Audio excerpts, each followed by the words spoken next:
Because I suddenly discovered this period just after women had won the right to vote, okay, in the 1920s and 30s, where you had all these career women like Amelia Earhart and Dorothy Parker, Dorothy Thompson, Claire Booth Luce. There were like there's just so many women, Margaret Burke White.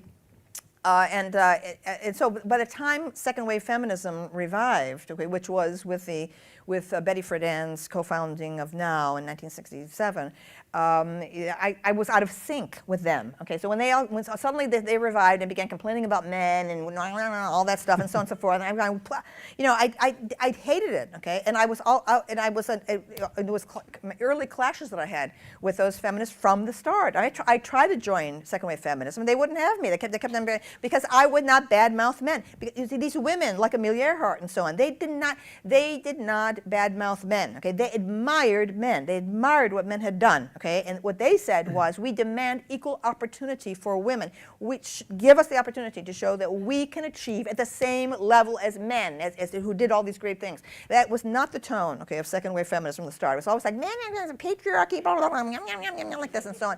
Bunch of, these women were insane. Okay, from the start. Okay, I went to this feminist conference. Okay, at the Yale Law School. Okay, when I was in graduate school, it was 1971. Kate Millett was there. Rita Mae Brown. Okay, who later became a lesbian novelist and lives on a horse farm in Virginia. Okay, around so on. Maybe she's here. Maybe she's here. She's like very rich and so now. Okay, at any rate, so Rita Mae Brown said to me, okay, she said, the difference between you and me, Camille, okay, is that you want to save the universities and I want to burn them down. Okay, now this is what can you say with when this conversation stopper? Okay, so I had the knockdown argument with the Rolling Stones. Okay, with the New Haven Women's Liberation Rock Band. Okay, all right. I adored the Stones. They hated the Stones. Okay, so we had this huge screaming argument. Okay, my back was to the wall. They were spitting in my face. Okay, and I said, yes, the Rolling Stones are sexist, but they make great music. And they, oh no.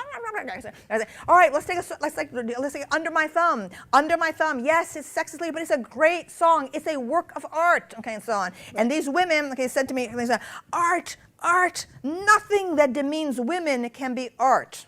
Now that is the Stalinist view of art. Okay, right? More about you. More about you. Less about them. Okay, all right.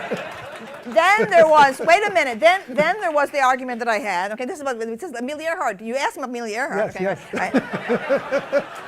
Then I had my first job at Bennington College in 1972, okay, and people said, oh, there's this new women's studies department, one of the first ever at State University of New York at Albany, okay, you'll be wondering.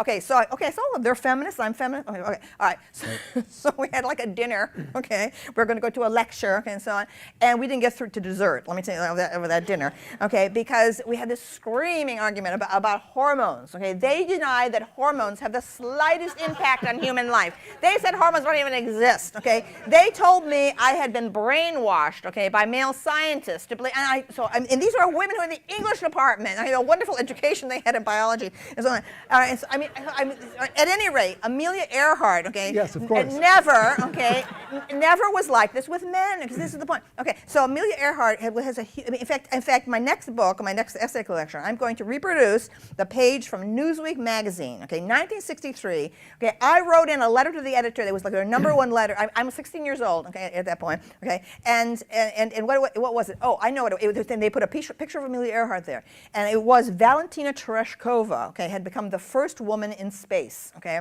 and the Soviet Union had sent her up, and I wrote a protest letter into Newsweek, okay, and I said that Valentina Tereshkova has become the cosmonaut, has become the first woman on the anniversary that Amelia Earhart flew the ocean, whatever it was some big anniversary of her. And I said it obviously, Amelia Earhart's lifelong, fight for equal opportunity for American women remains to be won. That's 1963. Okay, so Gloria Steinem, okay, can lick dirt, okay, as far as I'm concerned. When I was doing that, Gloria Steinem was running around New York in a plastic skirt. I'm telling you, okay.